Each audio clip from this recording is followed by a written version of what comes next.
So let's paint a little study, again in oil, water mixable oil paint, and what you saw on the palette is titanium white, yellow ochre, ultramarine blue, and raw umber. Of course you can substitute the raw umber with burnt umber, that's just my personal preference. I really love this super earthy, super dark tone of the raw umber.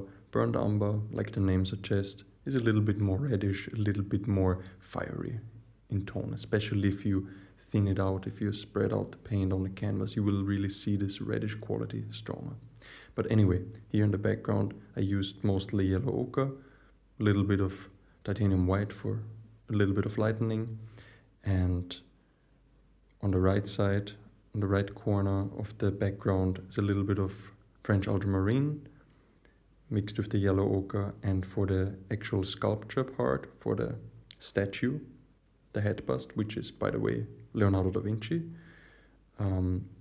it's mostly titanium white and a little bit of raw umber and ultramarine blue.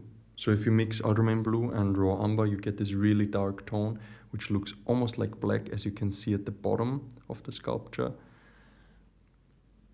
It's not black, although in this light it might look like that. Of course you can substitute it with ivory black, no problem with that. Or you can mix another dark tone if you add permanent crimson, or you can also add phthalo green if you want to make it even darker. Phthalo green, the blue shade, because the yellow shade is a little bit too light. It's actually way light, I would say, but it's perfect for greenery. So, and why I did this portrait study, this painting study, was just on a whim. I felt really inspired by these loose brush strokes, and I thought, okay, let's make a 30-minute study. This took me about 40 minutes, so almost the goal, but